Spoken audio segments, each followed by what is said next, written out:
ঢাকার শাহবাগে March for Gaza কর্মসূচি ঘোষণা করেছে। ঢাকার শাহবাগে মার্চ ফর কর্মসূচি ঘোষণা করা হয়েছে ফিলিস্তিনিদের জন্য, তাদেরকে উৎসাহ করার জন্য। সেই জায়গায় সবাই অংশগ্রহণ করবে, চাইলে আপনি অংশগ্রহণ করতে পারেন। হাসান আব্দুল্লাহ, হান্নান সরকার সবাই ভিডিওর মাধ্যমে বলে দিচ্ছে মার্চ ফর গাজাতে আমরা অংশগ্রহণ করছি, আমি নিজে অংশগ্রহণ করব।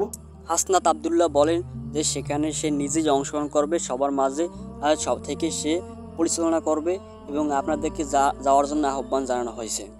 এই মার্চ ফর কর্মসূচি কবে হবে সেটাও বলে দিয়েছে, আগামী 12ই এপ্রিল মার্চ ফর কর্মসূচি ঘোষণা করা হয়েছে। চলুন এবার শুনে আসি মাহমুদুল্লাহ রিয়াদ ভাই কি বলছে।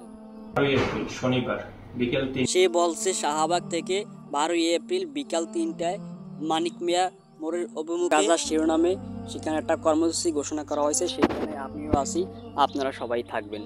মোট কথা একে একে সবাই বলছে মার্চ ফর কর্মসূচির কথা এবং গাজাবাসীর শরণাপন্নে একটি কর্মসূচি ঘোষণা করা হয়েছে, সেই কর্মসূচির কথা।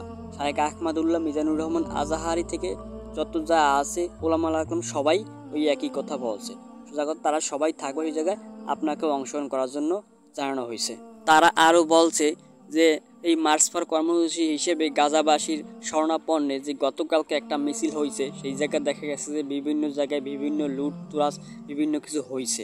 আসলে এইগুলো সম্পর্কে তারা প্রতিবাদ জানাইছে। তারা বলেন যে এগুলো কোনো প্রতিবাদ না, এগুলো আসলে তাদের লুটতরাজ, তাদের ধান্দাই থাকে লুটতরাজ করা। অথচ দেখবেন এই যে যারা চুরি গাছ দেখবেন বিভিন্ন দোকানে, জুতার দোকানে বিশেষ করে বাটার, এইগুলোই দেখেন পড়িয়া আগামী 12ই মার্চ তারা অংশগ্রহণ করবে মিছিলে। গাজাবাসীর পোশাক পরিয়ে তারা গাজাবাসী অংশগ্রহণ করবে।